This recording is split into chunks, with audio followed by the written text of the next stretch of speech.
नमस्कार विद्यार्थी मित्र हो, सुधागड माध्यमिक व उच्च माध्यमिक विद्यालय कळंबोली यांच्या वतीने शैक्षणिक व्हिडिओमध्ये आपणा सर्वांचं स्वागत आहे।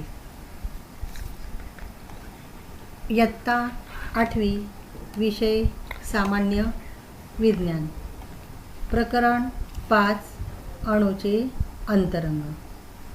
विद्यार्थी मित्र हो, या अगोदर आपण या प्रकरणामध्ये डाल्टनचा अणुसिद्धांत आणि थॉम्सनचे प्लम पुडिंग अणुप्रारूप या अणूच्या अंतरंगाविषयी माहिती मिळवलेली आहे।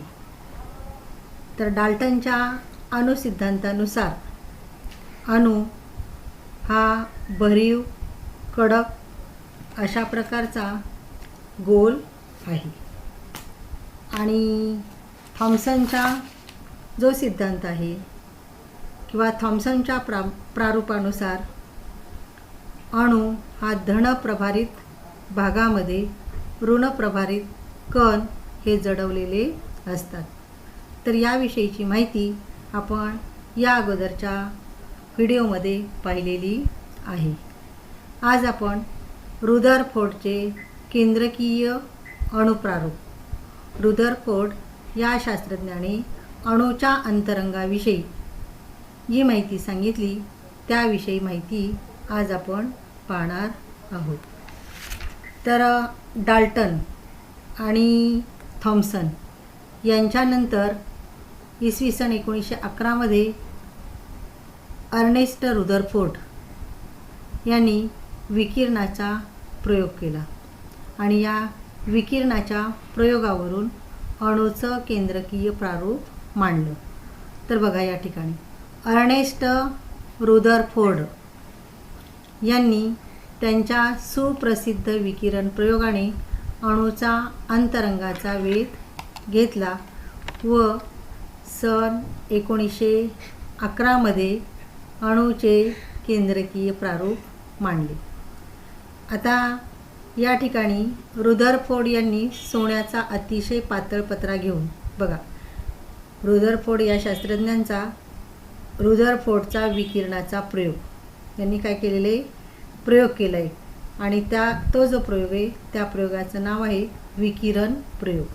तर इथे दाखवलेलं आहे बघा रुदरफोर्डचा विकिरण प्रयोग, इथे ही आकृती दाखवलेली आहे।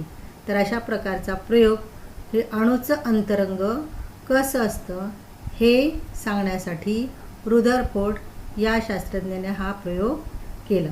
तर त्यांनी काय केलं, तर रुदरफोर्ड यांनी सोन्याचा अतिशय पातळ पत्रा ज्याची जाडी 10⁻⁴ मिलीमीटर घेऊन त्यावर किरणोत्सारी मूलद्रव्यातून उत्सर्जित होणाऱ्या धनप्रभारित अल्फा कणांचं, हे जे चिन्ह आहे त्याला अल्फा असं म्हटलं जातं, तर अल्फा कणांचा मारा केला। सोन्याच्या पत्र्याभोवती लावलेल्या प्रतिदीप्तिमान पडदा लावून त्यांनी अल्फा कणांच्या मार्गाचा वेध घेतला। तर इथे आकृती दाखवलेली आहे, आकृती 5.4। जर अणूंमध्ये धनप्रभारित वस्तुमानाचे वितरण सर्वत्र एकसमान असेल तर धनप्रभारित अल्फा कणांचे पत्र्यावरून परावर्तन होईल अशी अपेक्षा होती।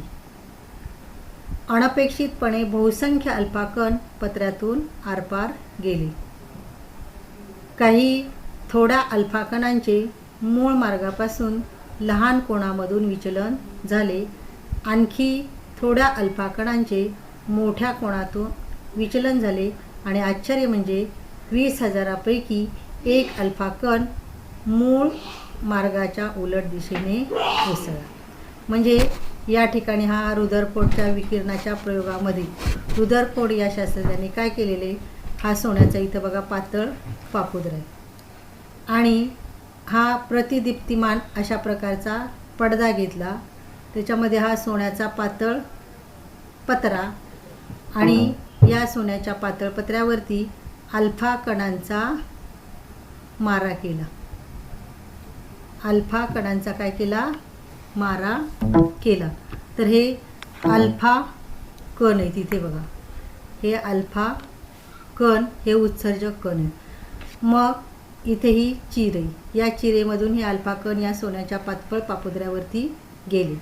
त्यावेळी रुदरफोर्ड या शास्त्रज्ञांना काय आढळलं, तर या ठिकाणी बहुसंख्य अल्फा कण हे जे आहेत ते या सोन्याच्या पातळ पापुद्र्यातून आरपार गेलेले आहेत, म्हणजे सरळ गेलेले आहेत बघा. या पापुद्र्यामधून इथं काय झालेले आहेत, असे सरळ गेलेले आहेत.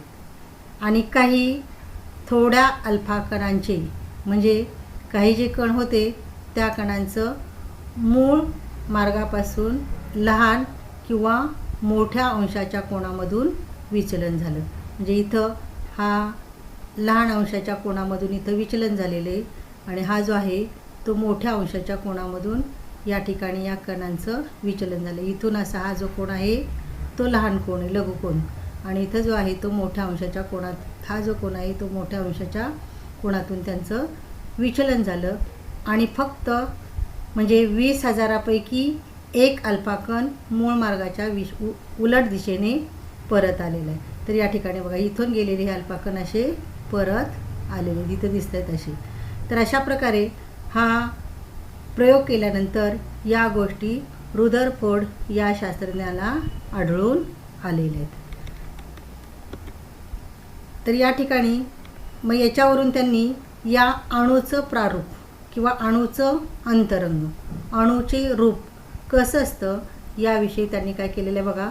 मोठ्या संख्येने आरपार गेलेले अल्फा कण असे दर्शवतात, म्हणजे जे बरेचसे अल्फा कण काय केलेले सोन्याच्या पातळ पापुद्र्यातून पलीकडे गेलेले, म्हणजे त्यांना कुठल्याही प्रकारचा अडथळा नव्हता, त्याच्यामुळे ते आरपार गेलेले आहेत बघा. अशा प्रकारे इथे हे बरेचसे अल्फा कण परत गेलेले आहेत, म्हणजे त्यांना अडथळा नसल्यामुळे ते आरपार गेलेले आहेत. त्याच्यानंतर ज्या थोड्या कणांचे लहान किंवा मोठ्या कोनातून विचलन झाले त्यांच्या वाटेत अडथळा आला आणि त्याच्यामुळं ते आरपार गेले नाही. तर इथं दाखवलेलं आहे काही अशा, इथं हा लहान कोनातून गेलेले किरण आणि इथं मोठ्या कोनातून गेलेला हा किरण. तर याचा अर्थ अडथळ्यास कारण असलेला अणूचा धन प्रभारित व जड भाग अणूच्या मध्यभागी होता. म्हणजे आरपार गेले बरेचसे अल्फा कण हे सोन्याच्या पातळ पापुद्र्यातून पलीकडे गेले, म्हणजे त्यांना कुठल्याही प्रकारचा अडथळा नव्हता. आणि ज्या किरणांचं थोड्या लहान अंशातून किंवा मोठ्या कोणाच्या अंशातून विचलन झालं त्या ठिकाणी त्यांना काहीतरी अडथळा होता, असा निष्कर्ष रुदरफोर्ड या शास्त्रज्ञाने काढला. आणि यावरून रुदरफोर्डने अणूचे प्रारूप कसं असतं याविषयी संकल्पना मांडलेली. इथे पण दाखवलेली आहे बघा ही आकृतीमध्ये. काही कण आरपार गेलेले आहेत, त्याच्यानंतर काही लहान अंशाच्या कोनातून विचलन झालेले, काही किरणाचं मोठ्या अंशाच्या कोनातून विचलन झालेले, म्हणजे अशा प्रकारे हे अर्नेस्ट रुदरफोर्ड हे शास्त्रज्ञ आहेत आणि त्यांनी या अणूचं केंद्रकीय प्रारूप अशा पद्धतीने सांगितलेले, म्हणून याला रुदरफोर्डचे अणुप्रारूप असं म्हणतात. मग आता या प्रयोगावरून म्हणजे अल्फा किरणांच्या विकिरणाच्या प्रयोगावरून हा अणू कशा प्रकारचा आहे किंवा त्याचं प्रारूप, त्याचं रूप कसं असतं किंवा अणूचं अंतरंग कसं असतं याविषयी रुदरफोर्ड या शास्त्रज्ञाने मांडलेली संकल्पना पुढीलप्रमाणे बघा. रुदरफोर्डने मांडलेले अणूचे असं वाचायचं इथे, अणूचे केंद्रकीय प्रारूप पुढीलप्रमाणे, खालीलप्रमाणे किंवा पुढीलप्रमाणे असं इथं वाचायचं. तर या ठिकाणी इथं बघा पहिली संकल्पना काय आहे, अणूच्या केंद्रभागी धनप्रभारित केंद्रक असते. अणूच्या मध्यभागी हा जो गोल आहे तो काय आहे, धनप्रभारित केंद्रक असते. त्याच्यानंतर पुढे काय सांगितलं आहे, दुसरा आकडा, केंद्रकात अणूचे जवळजवळ व सर्व वस्तुमान एकवटलेले असते. म्हणजे हे अणूचं जे केंद्रक आहे या केंद्रकामध्येच त्या अणूचं सगळं वस्तुमान एकवटलेलं असतं. त्याच्यानंतर तिसरा मुद्दा काय आहे की केंद्रकाभोवती इलेक्ट्रॉन नावाचे ऋणप्रभारित कण परिभ्रमण करत असतात. म्हणजे हे जे अणूचं केंद्रक आहे, या केंद्रकाभोवती इथे असे हे वर्तुळाकार मार्गाने हे इलेक्ट्रॉन काय करत असतात, परिभ्रमण करत असतात किंवा ते फिरत असतात. ही तिसरी संकल्पना मांडलेली.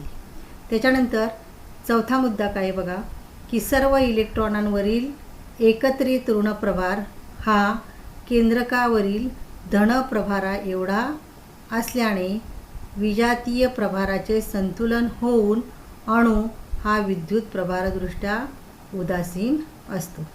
म्हणजे याचा अर्थ काय आहे, तर अणूच्या केंद्रकामध्ये जेवढे प्रोटॉन असतात, कारण प्रोटॉनवरती धनप्रभार असतो, म्हणजे अणूच्या केंद्रकावरती जेवढा धनप्रभार असतो तेवढेच हे अणूच्या केंद्रकाबाहेर विजातीय प्रभाराचे म्हणजे ऋणप्रभारित प्रभारांचं संतुलन होतं आणि म्हणून कुठल्याही मूलद्रव्याचा अणू हा विद्युत प्रभारदृष्ट्या उदासीन असतो. म्हणजे अणूच्या केंद्रकामध्ये जेवढे प्रोटॉन असतात तेवढेच इलेक्ट्रॉन हे अणूच्या केंद्रकाबाहेर परिभ्रमण करत असतात आणि त्याच्यामुळं प्रोटॉनवरती धनप्रभार असतो, इलेक्ट्रॉनवरती ऋणप्रभार असतो. तर हे धन आणि ऋणप्रभार यांचं संतुलन होऊन त्या ठिकाणी अणू हा काय होतो, उदासीन होतो. म्हणून कुठल्याही मूलद्रव्याचा अणू हा काय असतो, विद्युत प्रभारदृष्ट्या उदासीन असतो. तर असा हा चौथा मुद्दा सांगितलेला आहे. आणि पाचवा मुद्द्यामध्ये काय सांगितले बघा, परिभ्रमण करणारे इलेक्ट्रॉन व अणुकेंद्रक यांच्या दरम्यान पोकळी असते. म्हणजे हे जे अणुकेंद्रक आहे, हे अणुकेंद्रक जे आहे आणि या केंद्रकाच्या बाहेर हे इलेक्ट्रॉन काय करत असतात, परिभ्रमण करत असतात किंवा फिरत असतात. तर ते हे इलेक्ट्रॉन परिभ्रमण करणारे आणि हे अणुचे केंद्रक, तर यांच्या दरम्यान काय असते, ही पोकळी असते किंवा रिकामी जागा असते. तर अशा प्रकारे हे अर्नेस्ट रुदरफोर्ड या शास्त्रज्ञाने अणूच्या केंद्रकाविषयी अणूचे केंद्रकीय प्रारूप या पद्धतीने मांडलेले आहे. म्हणजे अणूचं प्रारूप थोडक्यात कसं असतं याविषयीची संकल्पना अर्नेस्ट रुदरफोर्ड या शास्त्रज्ञाने सांगितलेली आहे. त्याच्यानंतर बघा, या ठिकाणी आपल्या पुस्तकामध्येच जरा डोके चालवा यावर आधारित म्हणजे हे प्रश्न दिलेले आहेत आपल्याला. या ठिकाणी इथं काही आपण जो शिकलेला भाग आहे की आत्तापर्यंत आपण अणूचं अंतरंग किंवा अणूची रचना कशा प्रकारची असते हे वेगवेगळ्या शास्त्रज्ञांनी म्हणजे डाल्टनचा अणुसिद्धांत, थॉम्सनचे प्लम पुडिंग अणुप्रारूप आणि अर्नेस्ट रुदरफोर्ड या शास्त्रज्ञांनी मांडलेले अणुप्रारूप या अणूच्या संरचनेविषयी आत्तापर्यंत माहिती मिळवलेली आहे. आणि याच्यावरती आधारित या ठिकाणी इथं काही प्रश्न दिलेले आहेत. तर जरा डोके चालवा. आता हे प्रश्न बघूया आपण. अणूला अंतर्गत संरचना आहे हे कोणत्या शोधामुळे लक्षात आले? तर किरणोत्सारिता या शोधामुळं म्हणजे 1896 मध्ये किरणोत्सारितेचा शोध लागला आणि या शोधामुळे अणूला अंतर्गत संरचना आहे हे शास्त्रज्ञांच्या काय झालेले लक्षात आलेले. म्हणजे किरणोत्सारिता या शोधामुळे अणूला अंतर्गत संरचना आहे हे लक्षात आले. त्याच्यानंतर बघा, दुसरा प्रश्न आहे, डाल्टनच्या अणुसिद्धांतामधील भरीव अणू व थॉम्सनच्या प्रारूपातील भरीव अणू यांच्यात फरक काय? हा दुसरा प्रश्न आहे. तर आता डाल्टनच्या अणुसिद्धांतानुसार अणू हा कडक भरीव गोलाप्रमाणे आणि काहीच संरचना नसलेला असतो आणि थॉम्सनच्या अणुप्रारूपामधला अणू हा धनप्रभारित व ऋणप्रभारित असतो आणि अणूला काय असते, संरचना असते. तर हा याच्यामधला फरक आहे. त्याच्यानंतर तिसरा प्रश्न आहे, थॉम्सनच्या अणुप्रारूपातील धनप्रभाराचे वितरण व रुदरफोर्डच्या अणुप्रारूपातील धनप्रभाराचे वितरण यातील फरक स्पष्ट करा. आता थॉम्सनचं अणुप्रारूप आणि रुदरफोर्डचं अणुप्रारूप यांच्यामध्ये धनप्रभाराचं वितरण कसं झालेलं आहे याच्यामधला या ठिकाणी काय करायचं आपल्याला फरक सांगायचा आहे. तर आता थॉम्सनच्या अणुप्रारूपामध्ये अणूमध्ये जो धनप्रभार आहे तो काय असतो सर्वत्र पसरलेला असतो. म्हणजे थॉम्सनच्या अणुसिद्धांतानुसार किंवा अणुप्रारूपानुसार अणूमध्ये धनप्रभार हा सर्वत्र पसरलेला असतो. परंतु रुदरफोर्डच्या अणुप्रारूपामध्ये अणूच्या केंद्रभागी धनप्रभारित काय असतं केंद्रक असते. तर हा याच्यामधला फरक आहे. त्याच्यानंतर चौथा प्रश्न आहे, थॉम्सन व रुदरफोर्ड यांच्या अणुप्रारूपांमध्ये इलेक्ट्रॉनांच्या स्थितीबाबत किंवा स्थितीसंबंधात काय वेगळेपणा आहे.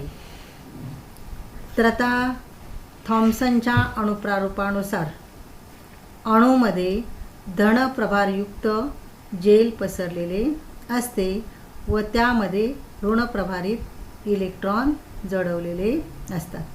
म्हणजे थॉम्सनच्या प्रारूपानुसार हे धनप्रभारित भागामध्ये ऋणप्रभारित इलेक्ट्रॉन काय केलेले असतात जडवलेले असतात. पण रुदरफोर्डच्या अणुप्रारूपानुसार केंद्रकाभोवती ऋणप्रभारित इलेक्ट्रॉन परिभ्रमण करत असतात. म्हणजे थॉम्सनच्या प्रारूपानुसार इलेक्ट्रॉन जे आहे ते कुठं परिभ्रमण करत असतात तर ते केंद्रकाच्या भोवती परिभ्रमण करत असतात. तर हा या दोघांमध्ये वेगळेपणा आहे, दोघांच्या अणुप्रारूपामध्ये असलेला वेगळेपणा आहे. त्याच्यानंतर पाचवा प्रश्न काय आहे, डाल्टन व थॉम्सनच्या अणुप्रारूपात नसलेली कोणती गोष्ट रुदरफोर्डच्या अणुप्रारूपात आहे. आता डाल्टनचा अणुसिद्धांतानुसार हा अणू हा काय भरीव कडक अशा प्रकारचा गोळा आहे आणि त्याला कुठल्याही प्रकारची संरचना नसते आणि इलेक्ट्रॉनासंबंधी त्या ठिकाणी काहीच उल्लेख डाल्टनच्या अणुसिद्धांतामध्ये केलेला नाही. पण थॉम्सनच्या अणुप्रारूपानुसार किंवा थॉम्सनच्या अणुप्रारूपामध्ये अणूला काय असते संरचना असते आणि केंद्रकाभोवती इलेक्ट्रॉन नावाचे ऋणप्रभारित कण हे काय करत असतात परिभ्रमण करत असतात.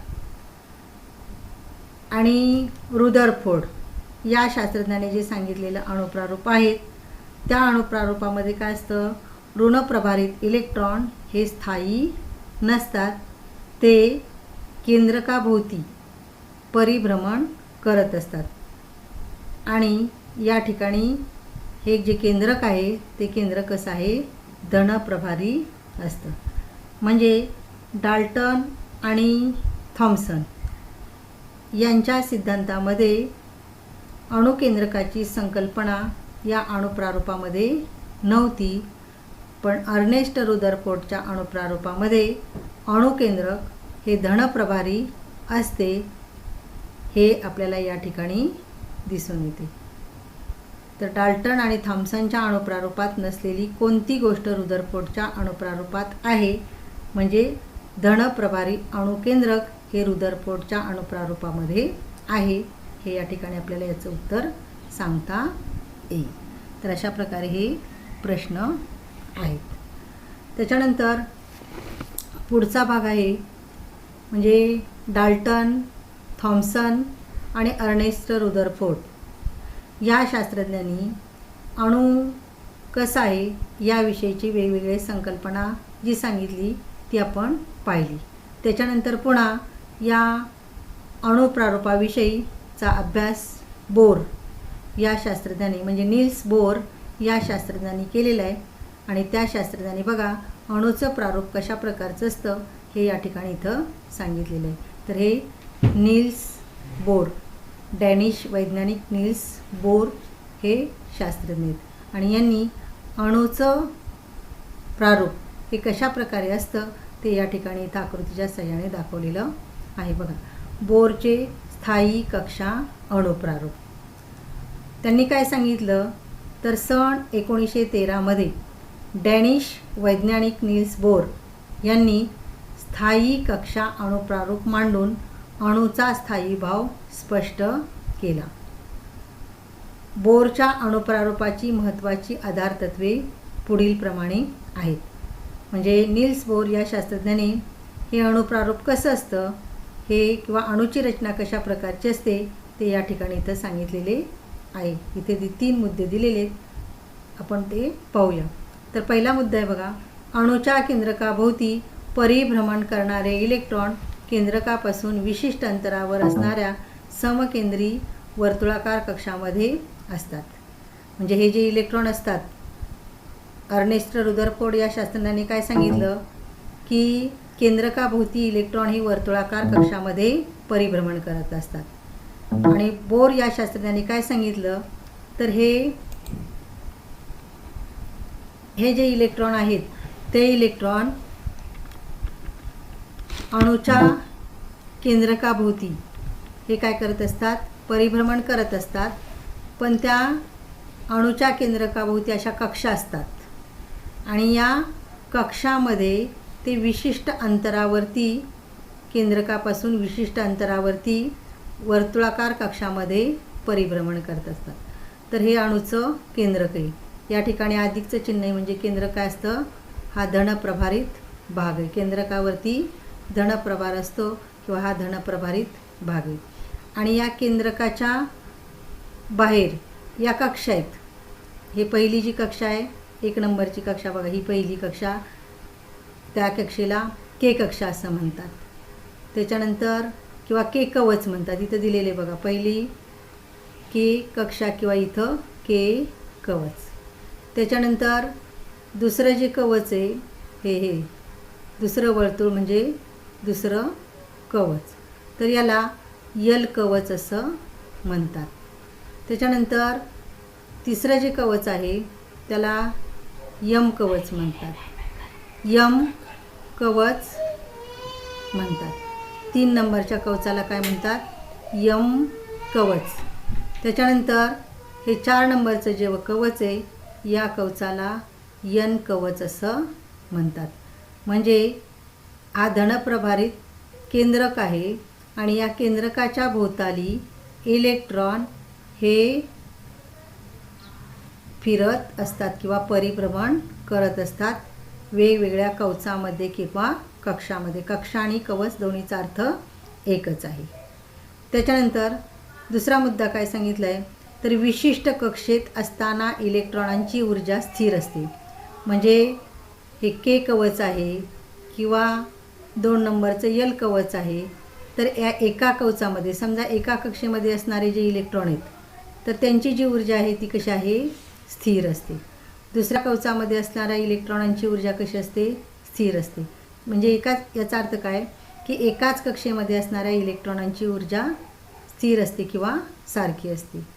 त्याच्यानंतर तिसरा मुद्दा काय सांगितला आहे, इलेक्ट्रॉन आतील कक्षेतून बाहेर कक्षेत उडी मारताना फरका इतक्या ऊर्जेचे शोषण करतात, तर बाहेरील कक्षेतून आतील कक्षेत उडी मारताना फरका इतकी ऊर्जा उत्सर्जित होत असते. म्हणजे एका कक्षेतून दुसऱ्या कक्षेमध्ये जात असताना त्यांची ऊर्जा ही बदलते. म्हणजे आतील कक्षेतून बाहेरील कक्षेत उडी मारताना ऊर्जेचं शोषण होतं आणि बाहेरच्या कक्षेतून आतल्या कक्षेत उडी मारताना ऊर्जा ही उत्सर्जित होत असते. तर अशा प्रकारे हे बोरचे स्थायी कक्षा अणुप्रारूप म्हणजे धनप्रभारित केंद्रकाभोवती इलेक्ट्रॉन हे वेगवेगळ्या कवचामध्ये परिभ्रमण करत असतात आणि म्हणून या ठिकाणी काय म्हटलेले, बोरचे स्थायी कक्षा अणुप्रारूप. तर ही आपण या बोरच्या अणुप्रारूपाची महत्त्वाची आधारतत्वे पाहिलेली आहेत. त्याच्यानंतर बोरच्या अणुप्रारूपानंतर आणखी काही अणुप्रारूपे मांडली गेलेली. तर त्यानंतर म्हणजे पुंज यांत्रिकी ही विज्ञानाची जी शाखा आहे, या शाखेमध्ये अणुसंरचनेचा सखोल अभ्यास करण्यात आला आणि या सर्वांमधून अणुसंरचनेविषयी सर्वमान्य झालेली काही मूलतत्वे सांगितलेली आहेत आणि ती जी मूलतत्वे आहेत ती बघा पुढीलप्रमाणे. तर बघा अणूची संरचना, कारण आपल्या प्रकरणाचंच नाव काय आहे, अणूचं अंतरंग आहे. म्हणजे त्या ठिकाणी अणूच्या अंतरंगामध्ये त्या अणूची संरचना कशा प्रकारची असते हे आपल्याला या ठिकाणी पाहायचं आहे. तर पहिला मुद्दा काय, अणूची संरचना. तर केंद्रक आणि केंद्रकाबाहेरील भाग यांचा मिळून अणू बनतो. यांच्यामध्ये 3 प्रकारच्या अणुकणांचा समावेश असतो. म्हणजे अणू कशापासून बनतो, तर केंद्रक आणि केंद्रकाबाहेरचा भाग याच्यापासून अणू हा बनत असतो आणि याच्यामध्ये 3 प्रकारचे अणुकण किंवा मूलकण असतात. तर आता पहिला भाग म्हणजे केंद्रक. तर आता केंद्रक जे आहे अणूचं ते कसं असतं, धनप्रभारित असतं आणि जवळजवळ सर्व वस्तुमान हे अणूच्या केंद्रकात एकवटलेलं असतं. अणूच्या केंद्रकामध्ये एकवटलेलं असतं. केंद्रकामध्ये 2 प्रकारचे अणुकण असतात, त्यांना एकत्रितपणे न्यूक्लियॉन असं म्हणतात. तर बघा या ठिकाणी इथं काय, सर्व अणुवस्तुमान केंद्रकात असा शब्द वाचायचा तुम्ही. केंद्रकात एकवटलेले असते. केंद्रकामध्ये 2 प्रकारचे अणुकण असतात. तर ते 2 अणुकण कोणते, तर प्रोटॉन आणि न्यूट्रॉन. या दोघांना मिळून एकत्रितपणे न्यूक्लियॉन असं म्हटलं जातं. प्रोटॉन आणि न्यूट्रॉन यांना एकत्रित काय म्हटलं जातं, न्यूक्लियॉन म्हणतात. म्हणजे प्रोटॉन आणि न्यूट्रॉन हे न्यूक्लियॉनचे काय आहेत, 2 प्रकार आहेत. आता पहिला बघा प्रोटॉन.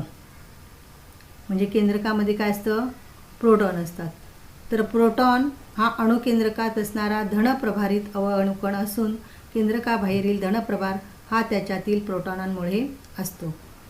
प्रोटॉनचा निर्देश P या संज्ञेने करतात आणि प्रत्येक प्रोटॉनवरती धनप्रभार असतो. तो +1e एवढा असतो. +1e बरोबर 1.6 × 10⁻⁻19 कुलोम. त्याच्यामुळं केंद्रकावरील एकूण धनप्रभार E या एककामध्ये व्यक्त केल्यास त्याचे परिणाम केंद्रकातील प्रोटॉन संख्ये एवढे असते. अणूच्या केंद्रकातील प्रोटॉन संख्या म्हणजे त्या मूलद्रव्याचा अणुअंक असून तो Z या अक्षराने दर्शवला जातो. एका प्रोटॉनचे वस्तुमान सुमारे 1 U म्हणजे 1 U म्हणजे 1 डाल्टन आणि 1 U याचं मूल्य आहे 1.66 × 10⁻⁻27 किलोग्राम. म्हणजे हायड्रोजनच्या एका अणूचं वजनसुद्धा सुमारे 1 U किंवा 1 डाल्टन इतकं असतं. म्हणजे प्रोटॉन हे कुठं असतात, अणूच्या केंद्रकामध्ये असतात. त्यांच्यावरती धनप्रभार असतो. प्रोटॉनचा निर्देश P या अक्षराने केला जातो आणि अणूच्या केंद्रकामध्ये असणारी प्रोटॉनांची संख्या म्हणजेच त्या मूलद्रव्याचा काय असतो, अणुअंक असतो आणि हा अणुअंक Z या अक्षराने दर्शवला जातो. तर हे आपण या ठिकाणी पहिला अणुकण किंवा मूलकण त्याला काय म्हणतात, प्रोटॉन, आणि तो P या अक्षराने दर्शवला जातो. त्याच्यानंतर दुसरा अणुकण, अणूच्या केंद्रकामध्ये असणारा दुसरा अणुकण म्हणजे तो आहे न्यूट्रॉन. तो N या अक्षराने दर्शवला जातो. तर न्यूट्रॉन हा विद्युत प्रभारदृष्ट्या कसा असतो, उदासीन असतो. म्हणजे त्याच्यावरती कुठल्याही प्रकारचा प्रभार नसतो आणि त्याचा निर्देश N या संज्ञेनं केला जातो आणि केंद्रकातील न्यूट्रॉन संख्या दाखवण्यासाठी N ही संज्ञा वापरली जाते. 1 U इतके अणुवस्तुमान असलेल्या हायड्रोजनचा अपवाद वगळता सर्व मूलद्रव्यांच्या अणुकेंद्रकामध्ये न्यूट्रॉन असतात. एका न्यूट्रॉनचं वस्तुमान हे 1 U इतकं असतं. म्हणजे जवळजवळ प्रोटॉनच्या अणुवस्तुमानास इतकं असतं. म्हणजे प्रोटॉनवरती धनप्रभार असतो, न्यूट्रॉनवरती कुठल्याही प्रकारचा प्रभार नसतो. आणि हे प्रोटॉन आणि न्यूट्रॉन हे जे कण आहेत ते कण कुठं असतात, अणूच्या केंद्रकामध्ये असतात. म्हणजे अणू हा अणूचं केंद्रक आणि केंद्रकाबाहेरील भाग यांचा मिळून बनलेला असतो. तर आपण अणूच्या केंद्रकामध्ये असणारे प्रोटॉन आणि न्यूट्रॉन यांच्याविषयीची माहिती आपण इथं मिळवलेली आहे. त्याच्यानंतर आता केंद्रकाबाहेरील भाग. तर अणूच्या संरचनेत केंद्रकाबाहेरील भागात परिभ्रमण करणारे इलेक्ट्रॉन आणि केंद्रक व इलेक्ट्रॉन यांच्या दरम्यान असलेली पोकळी यांचा समावेश होतो. तर आता केंद्रकाबाहेर कोण असतं? इलेक्ट्रॉन. म्हणजे हे तिसरा अणुकण किंवा मूलकण आहेत. म्हणजे अणूमध्ये 3 प्रकारचे अणुकण असतात. तर पहिला प्रोटॉन, तो P अक्षराने दर्शवला जातो. दुसरा न्यूट्रॉन, तो N अक्षराने दर्शवला जातो, स्मॉल n. आणि तिसरा जो आहे अणुकण, त्याला इलेक्ट्रॉन म्हणतात आणि तो E डोक्यावरती असं मायनस चिन्ह असतं, तर या चिन्हाने दर्शवला जातो. तर इलेक्ट्रॉन जे आहेत त्यांच्यावरती ऋण प्रभार असतो, कारण आपल्याला माहिती आहे की इलेक्ट्रॉन हे अणूच्या केंद्रकाभोवती असणाऱ्या कक्षामध्ये परिभ्रमण करत असतात आणि त्यांच्यावरती प्रभार हा कुठला असतो? ऋण असतो आणि त्याचा निर्देश E- या संज्ञेने करतात. म्हणजे प्रत्येक इलेक्ट्रॉनवरती एक एकक ऋण प्रभार म्हणजे -1 E एवढा असतो. आणि इलेक्ट्रॉनचं जे वस्तुमान आहे ते हायड्रोजन अणूच्या वस्तुमानाच्या 1800 पटीनं कमी असतं. म्हणजे इलेक्ट्रॉनचं वस्तुमान अतिशय कमी असतं, म्हणजेच ते नगण्य असतं. अणूच्या केंद्रकाबाहेरील भागामध्ये इलेक्ट्रॉन हे केंद्रकाभोवती असलेल्या वेगवेगळ्या कक्षामध्ये परिभ्रमण करत असतात. आपण बघितले बोर्सचं जे स्थायी अणुप्रारूप सांगितलेलं आहे त्या ठिकाणी त्याच्यामध्ये बघितले की अणूच्या केंद्रकाभोवती हे इलेक्ट्रॉन काय करत असतात? वेगवेगळ्या कवचामध्ये किंवा कक्षामध्ये काय करतात? परिभ्रमण करत असतात. तर परिभ्रमण कक्षेचे स्वरूप त्रिमित असल्याने कक्षा या पदाऐवजी कवच हे पद वापरतात. म्हणजे कक्षा आणि कवच या दोन्हीचा अर्थ काय आहे? एकच आहे. आणि इलेक्ट्रॉनची ऊर्जा तो ज्या कवचात असतो त्याच्यावरून ठरते. म्हणजे एका कक्षेमध्ये असणाऱ्या इलेक्ट्रॉनांची ऊर्जा ही कशी असते? सारखी असते. वेगवेगळ्या कवचामध्ये असणाऱ्या इलेक्ट्रॉनांची ऊर्जा ही भिन्न असते. तर अणुकेंद्रकाबाहेरील इलेक्ट्रॉनांची संख्या केंद्रकामधील प्रोटॉनांच्या संख्येइतकीच असते. त्यामुळे विद्युत प्रभाराचे संतुलन होऊन अणू हा विद्युत प्रभारदृष्ट्या उदासीन असतो. तर आपल्याला कारणे त्यामध्ये हा प्रश्न विचारला जातो की कोणत्याही मूलद्रव्याचा अणू हा विद्युत प्रभारदृष्ट्या उदासीन असतो. तर आपल्याला माहिती आहे की अणुकेंद्रकाबाहेरील इलेक्ट्रॉनांची संख्या केंद्रकामधील प्रोटॉन संख्येइतकीच इतकीच असते. त्याच्यामुळं कुठल्याही मूलद्रव्याचा अणू हा काय असतो? विद्युत प्रभारदृष्ट्या उदासीन असतो. कारण त्या ठिकाणी केंद्रकावरती असणारा धनप्रभार आणि केंद्रकाच्या बाहेर असणारे इलेक्ट्रॉन जे आहेत तो ऋणप्रभार, त्या प्रभाराचं काय होतं? संतुलन होतं आणि त्याच्यामुळं मूलद्रव्याचा अणू हा विद्युत प्रभारदृष्ट्या कसा असतो? उदासीन असतो. तर आता इथंही काही प्रश्न दिलेले आहेत बघा. जरा डोके चालवा. तर आत्तापर्यंत आपण जो भाग बघितलेला आहे त्याच्यावरती आधारित आपण काही प्रश्नांची उत्तरं द्यायची आहेत. म्हणजे थोडंसं आपलं डोकं चालवायचं आहे, विचार करायचा आहे, आपल्या कल्पना शक्तीला इथं काय करायचं आहे? वाव द्यायचा आहे. बघा, पहिला प्रश्न काय आहे? अणूत किती प्रकारचे अणुकण आढळतात? आत्ताच आपण बघितलं की अणूमध्ये 3 प्रकारचे अणुकण असतात. पहिला प्रोटॉन, दुसरा न्यूट्रॉन आणि तिसरा इलेक्ट्रॉन. हे 3 अणुकण अणूमध्ये आढळतात. त्याच्यानंतर दुसरा प्रश्न आहे, कोणते अणुकण प्रभारयुक्त आहेत? म्हणजे कोणत्या अणुकणांवरती प्रभार असतो? तर प्रोटॉन आणि इलेक्ट्रॉन हे अणुकण प्रभारयुक्त आहेत. म्हणजे प्रोटॉनवरती धनप्रभार असतो आणि इलेक्ट्रॉनवरती ऋणप्रभार असतो. तर प्रभारयुक्त असणारे अणुकण कोणते? प्रोटॉन आणि इलेक्ट्रॉन. त्याच्यानंतर तिसरा प्रश्न आहे, केंद्रकात कोणते अणुकण आहेत? आता केंद्रकामध्ये कोणते अणुकण असतात? प्रोटॉन आणि न्यूट्रॉन. यांनाच एकत्रितपणे काय म्हणतात? न्यूक्लियॉन, म्हणजे अणूच्या केंद्रकामध्ये प्रोटॉन आणि न्यूट्रॉन हे अणुकण आहेत. त्याच्यानंतर चौथा प्रश्न आहे, केंद्रकाभोवती परिभ्रमण करणारे इलेक्ट्रॉन कोठे असतात? आता आपल्याला माहिती आहे की अणूच्या केंद्रकामध्ये प्रोटॉन आणि न्यूट्रॉन असतात आणि केंद्रकाभोवती काय असतात? इलेक्ट्रॉन. म्हणजे इलेक्ट्रॉन हे केंद्रकाभोवती असणाऱ्या वेगवेगळ्या कक्षांमध्ये किंवा कवचामध्ये परिभ्रमण करत असतात. तर अशा प्रकारे आपण आत्तापर्यंत या ठिकाणी अणूच्या अंतरंगाविषयी माहिती, म्हणजे डाल्टनचा अणुसिद्धांत, त्याच्यानंतर थॉम्सनचे प्लम पुडिंग अणुप्रारूप, अर्नेस्ट रुदरफोर्ड या शास्त्रज्ञाने सांगितलेलं अणूचं प्रारूप आणि नील्स बोर या शास्त्रज्ञाने जे अणूचे स्थायी अणुप्रारूप सांगितलेलं आहे, याविषयीची माहिती आपण या ठिकाणी मिळवलेली आहे. त्याच्यावरती आधारित काही प्रश्नसुद्धा आपण पाहिलेले आहेत. तर या ठिकाणी इथंपर्यंतचा हा भाग आपण संपवलेला आहे. धन्यवाद.